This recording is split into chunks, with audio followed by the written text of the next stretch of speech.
जवान थे। नौजवानों तवज्जो से सुनो, उस कट्टर दिल बादशाह के साथ जेल में डाल दिए। वो नौजवान सहाबा जेल में थे, उनके वक्त उनके औकात की पाबंदी, सुबह दोपहर शाम वो अपनी नमाजों के पाबंद, कुरान की तिलावत, नबी पाक सल्लल्लाहु अलैहि वसल्लम की मोहब्बतों वाली सुन्नतें। 8 दिन नहीं गुजरे थे, वो बादशाह इन नौजवानों को बार बार देखता था। पलट करके उसने कहा, तुम्हारे अमीरुल मोमिनीन से मुझे मिलना है। पैगाम पहुंचाया गया हजरत उमर के पास, कहा लाओ उसको। पेश किया गया बादशाह को, जेल के बाहर ला करके हजरत उमर के पास। कहा क्या कहना चाहते हो? कहा ईमान लाना चाहता हूं, ईमान लाना चाहता हूं। कहा हमने तो इससे कबल तुम्हारे सामने पेशकश रखी थी, क्यों नहीं लाए? उस वक्त तो तुम्हारी सल्तनत भी तुम्हें वापस करने की बात की गई थी, तब भी नहीं लाए। जेल में डालने की बात की गई, तब भी नहीं लाए। वो बादशाह कहता है, इस तरह से अगर आप 25 साल भी मुझे जेल में डालते तब भी मैं नहीं बदलता। मुझे ये सख्तियों ने नहीं बदला, आपके इन 10 जवानों ने मेरा दिल बदला। इनके अखलाक और किरदार मैंने देखा, फिर मेरा दिल गवाही देने लगा, ये झूठों की जमात नहीं हो सकती। और मैंने इनकी सुबह देखी, इनकी शामें देखी, इनका उठना बैठना, इनकी नमाज, इनकी इबादतें, इनका गिड़गिड़ाना, ये सब देख करके जवानों में मेरा दिल पसीज गया। और फिर दिल ने पुकार करके कहा, गुलामों का जब यह हाल है तो फिर आका का हाल क्या है? चीज़ाने गिरामी वक़ार, बदल सकते हो आज भी बदल सकते हो कि अगर तुम्हारे अखलाक, तुम्हारा ईमान मजबूत हो जाए, पत्थर दिलों को भी बदल सकते हो। बस बात इतनी है कि अमल के मैदान में तुम्हें आना है, उनके दिलों को बदलना मेरे मौला की शान है, रब तबारक व तआला की शान है। बड़े बड़े जलसे कर लिया, रात पूरी जाग लिया, लेकिन तुम्हारे अखलाक नहीं संवर सके तो ये फजूल हो जाएगा, कोई काम के नहीं।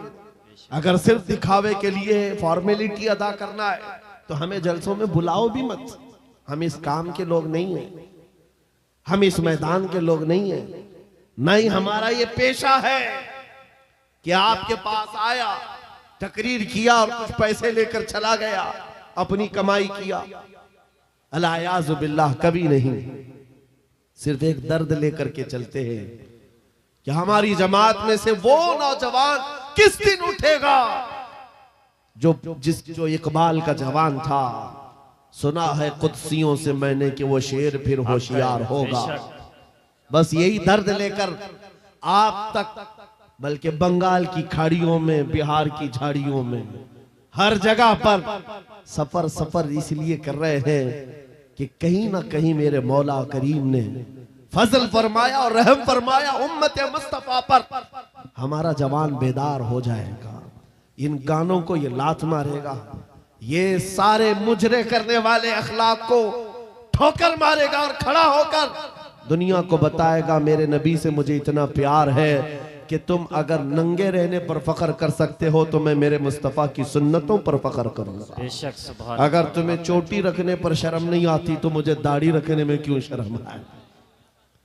हकीकत बोल रहा हूं या नहीं? अरे लोग आज तो चड्डी पहन करके निकल रहे हैं, उनको कोई शर्म या उनको कोई हिकारत से नहीं देखता, बल्कि फैशन कहलाया जा रहा है। तुम्हें अगर अपने मुस्तफ़ा करीम से मोहब्बत है, जैसे कि कहते हो जान भी दे देंगे, माल भी दे देंगे, उनके कदमों पर कुर्बान भी हो जाएंगे। जान बाद में देना, गर्दन बाद में देना, पहले अपने अंदर मौजूद खराबियों की कुर्बानी दे दो। अपनी जिंदगियों में मौजूद इन तमाम वाहियात को खत्म करो, आ जाओ मेरे मुस्तफा के गुलाम बन जाओ। एक सवाल करता हूं, दिल पर हाथ रख करके और यकीन के साथ मुझे बताओ, अगर कोई तुम्हें हुजूर का गुलाम कहे तो बुरा लगेगा? किसी को बुरा लगेगा? बल्कि मैं तो ये कहता हूं, दुनिया मुझे हुजूर के दरबार का कुत्ता कहकर पुकारे, मेरी जिंदगी की मेराज, हमारी सआदत है। हुजूर के दरबार का कुत्ता कहलाना भी हमारे लिए फख्र है। आपको अगर कोई गुलाम कहता है तो एतराज है आपको? आपको बुरा लगेगा? बल्कि हुजूर का गुलाम होना ये सबसे बड़ा शरफ है, हक है, सबसे बड़ी सआदत है। बेशक। तो जब आपको दुनिया कोई हुजूर का गुलाम कहे तो बुरा नहीं लगता, तो अमल करने में बुरा क्यों लगता है? पूरे के पूरे गुलाम बन जाओ हुजूर अकरम सल्लल्लाहु तआला अलैहि वसल्लम ने। नहीं, आप झूठ बोलते हैं। कुछ लोगों की बात कर रहा हूं, हुजूर का गुलाम कहने में बुरा नहीं लगता, टोपी रखने में बुरा लगता है, दाढ़ी रखने में बुरा लगता है, फिर झूठ क्यों बोल रहे? हुजूर के गुलाम कहलाने में बुरा नहीं लगता, लेकिन अमल से बार बार दिखाते हो कि नहीं, पसंद नहीं है तुम्हें, पसंद नहीं है। इस्लाम जिंदाबाद का नारा लगाते हो, अपनी बीवियों पर, अपनी बच्चियों पर इस्लाम को क्यों नहीं पसंद करते? इनके दुपट्टे कहां चले जाते हैं? इनको आवारा क्यों छोड़कर रखा है? इनको जिस तरह बेपर्दगी के साथ घुमाते हो और खुशियों से देखते हो, शादी महल में जाकर देखे वहां तो हालात ही बदले हुए हैं, इस्लाम दिखता ही नहीं। तो इस्लाम जिंदाबाद का नारा सिर्फ ये जुबानी है? अपने घरों से तब्दीली ले आओ, इनकलाब तुम्हारे घरों से आएगा। आज तुम दिल महसूस करके बैठे हुए हो कि बड़े बड़े तख्त पर बैठे हुए कुत्ते हमारे लिए भौंक रहे हैं, इस्लाम को मिटाएंगे, मदरसों को मिटाएंगे, मस्जिदों को मिटाएंगे, बुरा लगता है। और उसके बदले में तुम चाहते हो उनका जवाब देने वाला कोई चाहिए। बार बार हमारी मेंबरों से हम उनका जवाब देते रहे। ऐ नौजवानों, जवाब तुम अपने अमल से दो। एक मस्जिद का मीनार क्या गिरता है, हर घर मस्जिद बनना चाहिए, हर घर मस्जिद बन जाए। काश तुम्हारे घरों से अजाने हो, तुम्हारे घरों को मुसल्ला बना दिया जाए। एक बात याद रखो, दुनिया थक जाएगी, एक वक्त आएगा थक जाएगी। कल को देखना इजराइल भी थक चुका होगा मार मार करके। अब आएंगे वो युद्ध विराम करने के लिए कि हम समझौता करेंगे, बस खत्म हो गया। जितने ताकत थी झोंक दिया, मार मार करके थक जाएगी दुनिया। लेकिन हमारी शरीयत का, हमारे दीन का एक मिजाज है, कितने गाजी मारोगे हर घर से गाजी निकले। तुम एक चिराग गुल करोगे, मौला 100 चिराग रोशन करेगा। ये सिलसिला चलता रहेगा। यहां पर भी तुम खौफजदा ना रहो, डर के माहौल में ना जियो। बस मैं तुम्हें ये बात कहने के लिए आया हूं, अगर नबी के गुलाम हो तो पूरी गुलामी करो, पूरी गुलामी करो, फख्र के साथ करो, अपनी दाढ़ियों के साथ, अपनी शनाख्त के साथ, अपनी आइडेंटिटी के साथ। आपको क्या लगता है कि कोई हमें नौकरी से निकाल देगा, कोई हमें रिस्क नहीं देगा? माज़अल्लाह, रज़्ज़ाक़ ये लोग नहीं, रज़्ज़ाक़ मेरा रब है, अल्लाह मेरा रज़्ज़ाक़ है। एक छोटी सी कम्युनिटी ने अपनी पहचान बना ली पंजाबियों ने, और वो अपनी आइडेंटिटी को लेकर के चलने लगे और दुनिया पर उन्होंने छाप छोड़ा कि हम जहां रहेंगे अपनी शनाख्त के साथ रहेंगे, समझौता नहीं करेंगे। दुनिया उनको एक्सेप्शन देने लग गई कि हाँ ठीक है, तुम इसके साथ ही जियो। ऐ मोमिनो, तुमने खुद छोड़ दिया अपनी चीजों को। काश उस सहाबी रसूल की बात मैं तुम्हें बताऊं। हजरत नौमान, एक सहाबी, एक बादशाह के पास उनको बुलाया गया था, हुजूर के तर्जुमान बन करके गए थे, एम्बेसडर बन करके गए थे। और जब उस बादशाह के पास आए, काफिर बादशाह था, एक सहाबी की बात, उसने कालीन बिछाया। और कैसा कालीन था? रेशम का कालीन था, रेशम का कालीन, बहुत महंगा कालीन। और जो कुर्सी बिछाया वो सोने की कलाई की हुई कुर्सी थी। जब सहाबी रसूल वहां पहुंचे, देखा रेशम का कालीन है, अपनी तलवार से फाड़ दिया, कहा उठाओ इसको, जमीन पर चलूंगा। जमीन पर चलकर आए, कुर्सी देखा सोने की रखी है, ठोकर मारकर गिरा दिया, कहा सादी कुर्सी रखो। बादशाह ने पूछा, इतना एटीट्यूड है तुम्हारे अंदर, इतना गुरूर किस बात का? तुम्हारी इज्जत के लिए ये रेशम का कालीन बिछाया, सोने की कलाई की हुई कुर्सी रखा। उस साहबी ने कहा, बादशाह ये गुरूर नहीं, ये तकब्बुर नहीं है, मैं मदीने वाले मुस्तफा का गुलाम हूं, जिनका फरमान है कि मर्द के लिए रेशम का इस्तेमाल हराम है मर्द के लिए सूने का इस्तेमाल हराम है। मैं दुनिया में जहां कहीं रहूंगा, एक सूने की कुर्सी क्या 1000 कुर्सी रखे मैं ठोकर मार दूंगा। अपना सब कुछ गुंबद खजरा, मेरे नबी से मेरा रिश्ता। उन सहाबा का ये ऐलान था, उनका ये ऐलान था, जहां रहेंगे हम अपनी आइडेंटिटी के साथ रहेंगे। ये नहीं कि तुम जालिमों के बीच में बैठ गए, शराब का दौर चल रहा है, तुम भी उठाए पी लिए, दोस्ती में तुम भटक गए, औबाश अय्याश नौजवानों की दोस्ती में तुमने वहां पर चरस गांजे भी ले लिए। तुम्हें उस वक्त नबी पाक का ख्याल नहीं आया, हुजूर पाक सल्लल्लाहु अलैहि वसल्लम की निस्बत का ख्याल नहीं आया। एनी टाइम हर जगह पर तुम अपने नबी से जुड़े हुए हो। आज ये अहद करके उठो, जिंदगी के जिस शोबे में भी जाऊंगा मैं मदीने वाले आका का गुलाम बन करके जीऊंगा। ये अहद करेंगे इंशाअल्लाह। बाजार में भी हुजूर के गुलाम, मस्जिद में भी हुजूर के गुलाम, घर में भी हुजूर के गुलाम। इस गुलामी का नतीजा ये निकलेगा जिस दिन हमारा जनाजा जाए और कब्र में जाने से पहले तुम सिर्फ इतना कह करके जाना मेरे आका से, इतना कह करके जाना मैं मरूं तो मेरे आका। ये मलाइका से कहना, इसे कोई मत जगाना, अभी आंख लग गई है। फिर देखना नबी करीम सल्लल्लाहु ताला अलैहि वसल्लम की तरफ से खबर में भी तुम्हारी राहत के लिए ये जवाब आएगा, नकीरो जरा आराम से जगाना, ये मेरा दीवाना आया है, ये मेरा दीवाना है, थक करके आया है। अगर वो इज्जत चाहते हो तो आज दुनिया के ऐश को ठोकर मारो, आज दुनिया की इन तमाम वाहियात और खुराफात को छोड़ो, आओ मेरे नबी पाक के दरबार में। एक चीज मैंने मिसाल के तौर पर बताई, हमारा फख्र, हमारा गुरूर हुजूर की निस्बत है। बेशक हमारा फख्र हुजूर की निस्बत है, इसको बोलने में शर्माना नहीं है। मैं अभी आपके सामने आता हूं, ये मिसालें सुन लो, ये मिसालें सुन लो, और फिर जिनको मुझे मैसेज देना मैं देता हूं।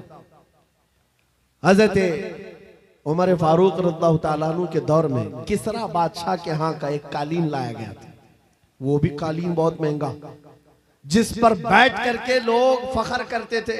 बादशाह जब किसी से बहुत खुश होता था उस कालीन पर उसको बिठाता था, और जब किसरा की सल्तनत को उखाड़ फेंका सहाबा ने, सुपर पावर था उस जमाने का, पर्शियन एम्पायर खत्म कर दिया, तो वहां का कालीन मदीने ले आए, अमीरुल मोमिनीन की बारगाह में पेश किया, कहा ये कालीन कहां रखना है?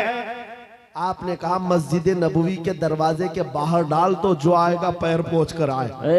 हक है, वाह वाह।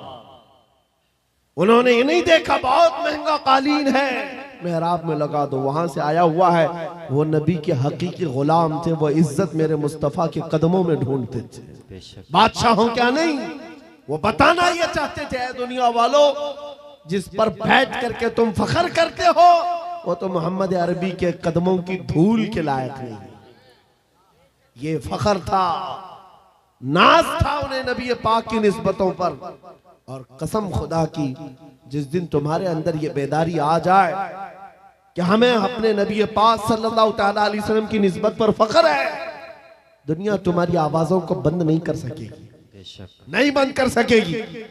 आज मेरे मुतालिक बहुत सारी चीजें मशहूर हैं, और मैं इस बात से खौफ नहीं करता कि कल मेरे साथ क्या होने वाला है।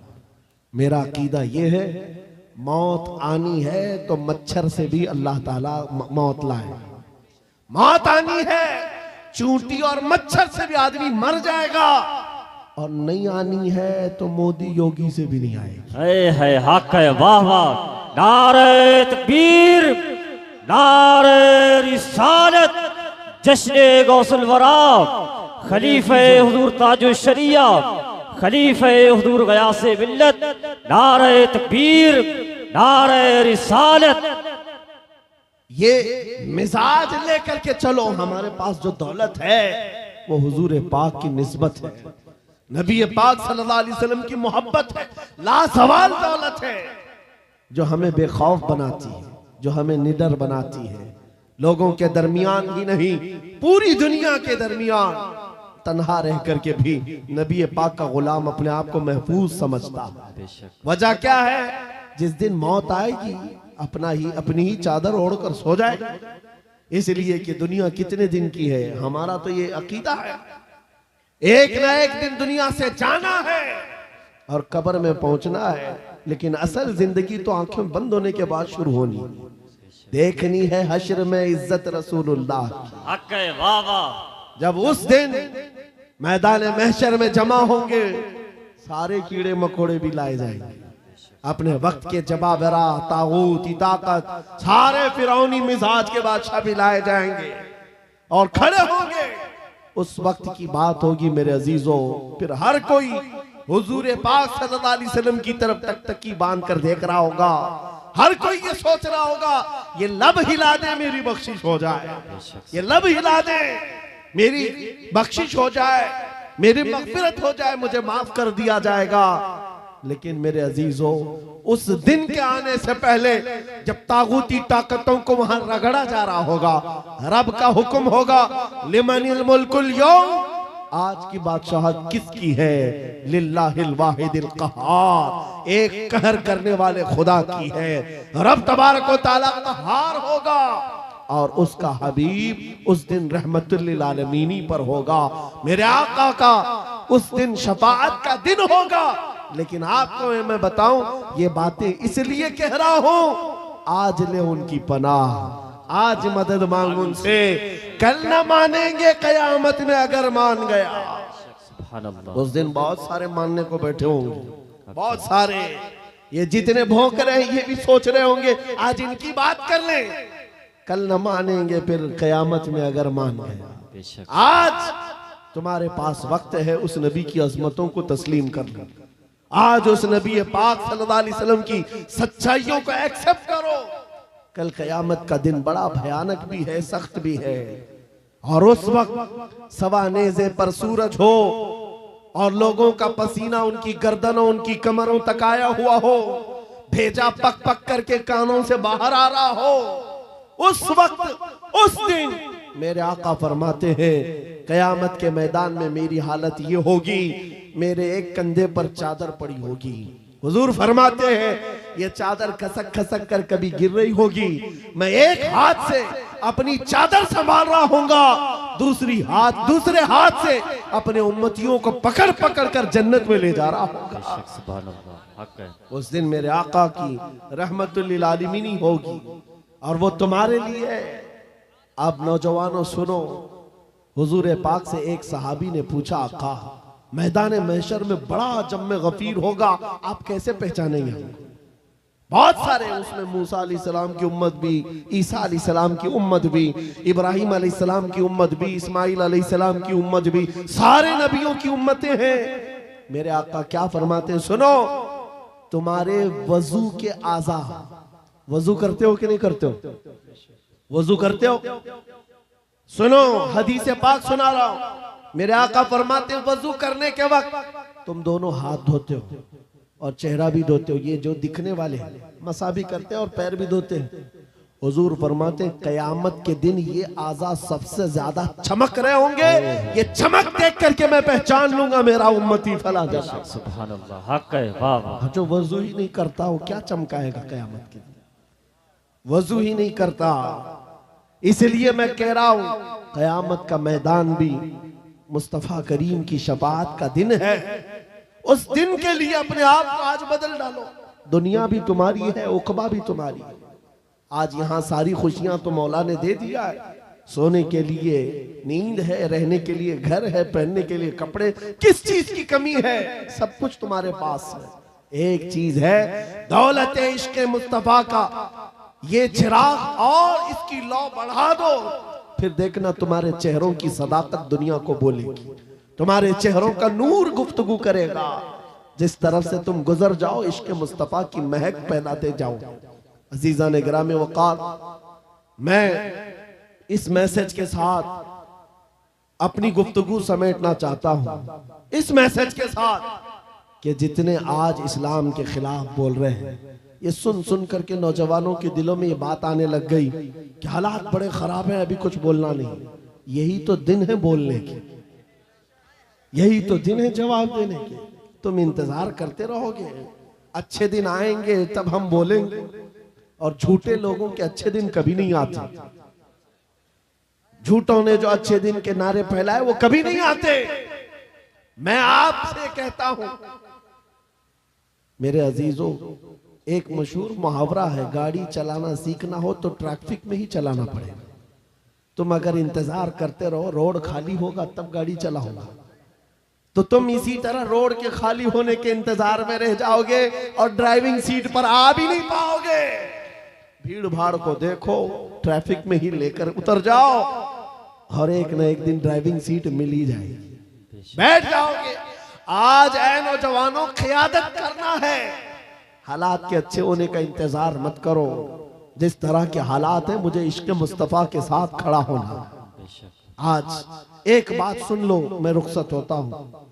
कई हमारे मोहब्बत करने वाले उलमा ने हमसे कहा था, जो बहुत मोहब्बत करते हैं, कहा मुफ्ती साहब बड़ा अंदेशा है और डर लगता है, कहीं आपके साथ कुछ हो गया तो क्या होगा। अवाम और मखलूक आपसे नफा उठा रही है, ज्यादा देर तक ये नफा चलना चाहिए। उनकी मोहब्बतें मेरे सर आंखों पर, मैं सलाम करता हूं, उन्होंने दुआएं दी हैं। लेकिन मेरे अजीजों, बारहा उन्होंने कहा आपका होना बहुत जरूरी है, आपका होना बहुत जरूरी। इनसे भी पूछो तो यही कहेंगे, जरा एहतियात से बात करें, बहुत सख्त जुमले बोलेंगे, कल को कुछ हो जाएगा। आपका होना बहुत जरूरी है। मैं अर्ज करता हूं नौजवानों, मेरी हैसियत एक घास के बराबर भी नहीं। इमाम हुसैन का होना कितना जरूरी था। हक है, वाह वाह। इमाम हुसैन का होना कितना जरूरी था। मक्का के सहाबा हाथ जोड़कर कह रहे थे, मौला हुसैन आप मत जाइए, अहले बैत का सबसे बड़ा चेहरा आप हैं। आप जाएंगे तो मखलूक को नफा कौन पहुंचाएगा, उम्मत की रहबरी कौन करेगा। इमाम हुसैन ने सबकी सुनी थी, सबकी सुनी और कहा, बल्कि मक्का से निकलने के वक्त छोटी मोटी जंगें भी हो गई थी चाहने वालों से ही, जो रास्ता रोक रहे थे, मत जाइए मत जाइए, आपका होना बहुत जरूरी है। मेरे अजीजों, ये मिजाज हुसैनी था जो ये बता रहा था कि मसलहत के साथ खामोशी के साथ जी लेंगे और 8 साल 10 साल, लेकिन अगर जालिमों के वक्त खामोश रह गए, कल की नस्लें इतनी बुज़दिल हो जाएंगी, वो ये समझने लग जाएंगी जो ऐरा गैरा भौंकना चाहे भौंक सकता है। हमारे बड़ों ने कभी जवाब नहीं दिया तो हम क्या जवाब देंगे।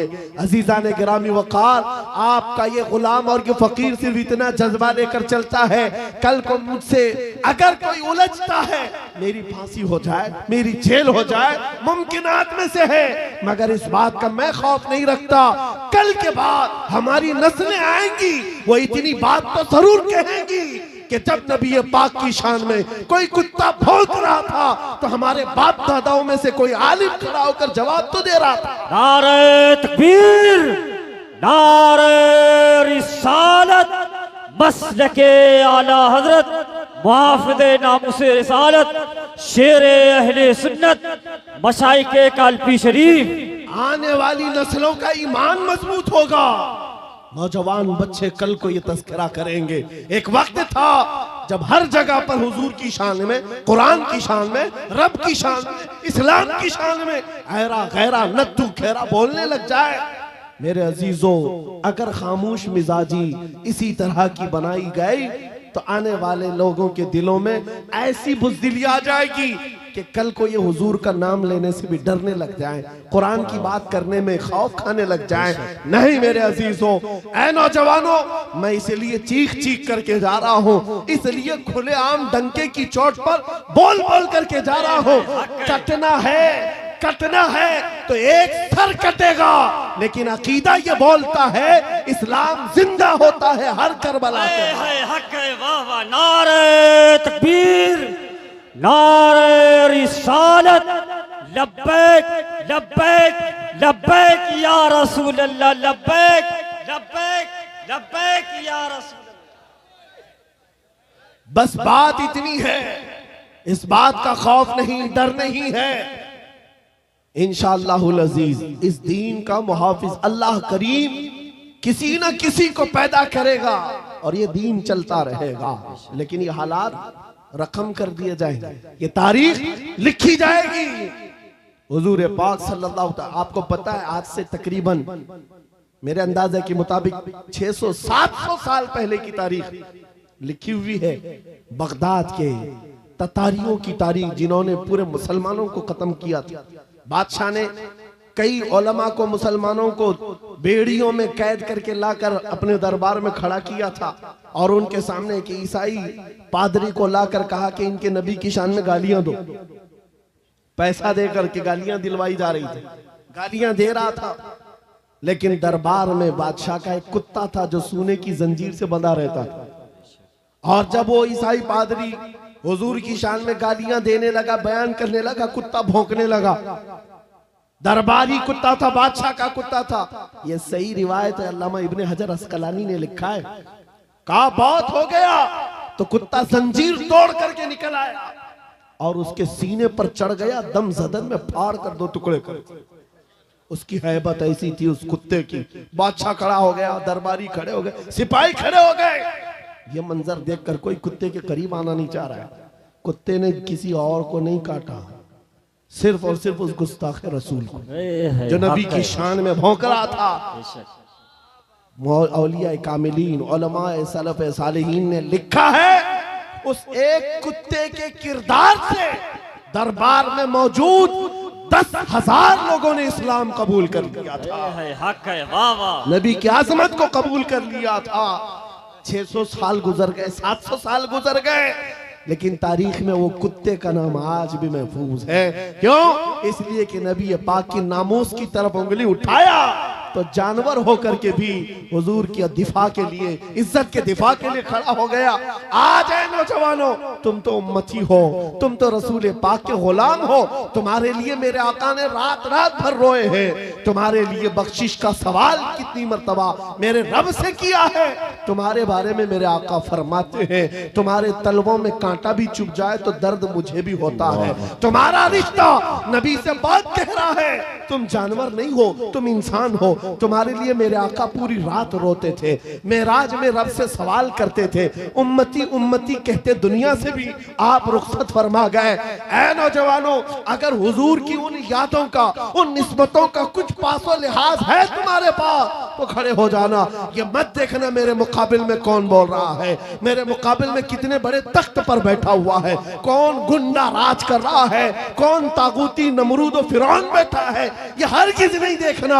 अपने ईमान और अपने अखलाक की जिम्मेदारी यह है, मैं नबी का कुत्ता हूं, सामने जो भी आएगा उसकी छाती पर चढ़ करके उसको भौंकूंगा, वाह वाह, उसका जवाब दूंगा।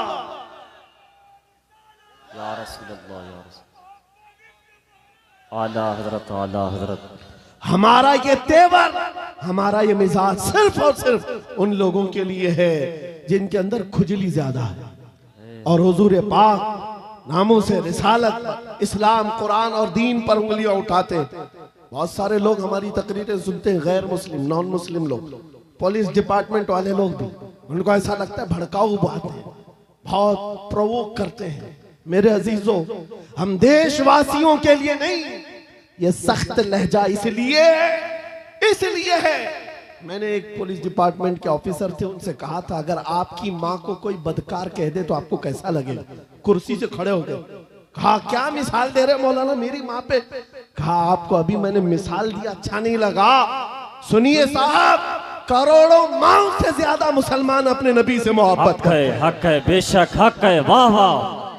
हमारे लिए अपने नबी की मोहब्बत जान से बढ़ करके है, ईमान की जान है। और हमारा ये तेवर और हमारा ये मिजाज सिर्फ उन लोगों के लिए है जो हुजूर की तरफ उंगली उठाते हैं। खैर चाहते हो, सुलह आश्ती के साथ रहो, अमन अमान के साथ रहो, क्योंकि कुरान ने हमें फरमाया है वइन जनाहु लिस्सल्मी फजनह, अगर वो झुका दें, सलामती चाहे तो तुम भी सलामती के साथ रहो। हमारा ईमान यही हमें कहता है कि तुम जहां पर रहो जंग की तमन्ना मत करो, दुश्मनों से मुठभीड़ की तमन्ना मत रखो, सलामती और अमन के साथ हम भी जीना चाहते हैं, आप भी। लेकिन एक बात याद रखना, एक पिल्लर है हमारा, एक सुतून है हमारा जो पूरी कायनात का अजीम पिल्लर है, उसको जो भी छेड़ेगा फिर छत तुम्हारे ऊपर गिरने को तैयार रहेगी। वो पिल्लर, वो सुतून मुहम्मदुर रसूलुल्लाह की जात है। क्योंकि हमारी तारीख ये है, घबरा गई है गर्दिशे दौरा कभी कभी, दीवान गाने इश्क़े मोहम्मद को देखकर घबरा गई है गर्दिशे दौरा कभी कभी। वो मेरे आबा व अजदाद थे, ऐ सुन्नियों तुम्हारे आबा व अजदाद थे, तुम्हारे वो पुरखों की तारीख थी जिन्होंने दरिया नहीं देखे घोड़े डाल दिए थे, जिन्होंने पहाड़ नहीं देखे चढ़ा दिए थे, जिन्होंने आंधियां नहीं देखी अपने नबी का परचम लहरा दिया था।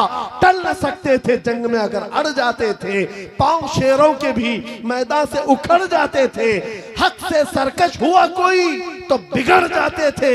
अरे तेग क्या चीज है, हम तोप से भी लड़ जाते थे। बेशक सुभान अल्लाह।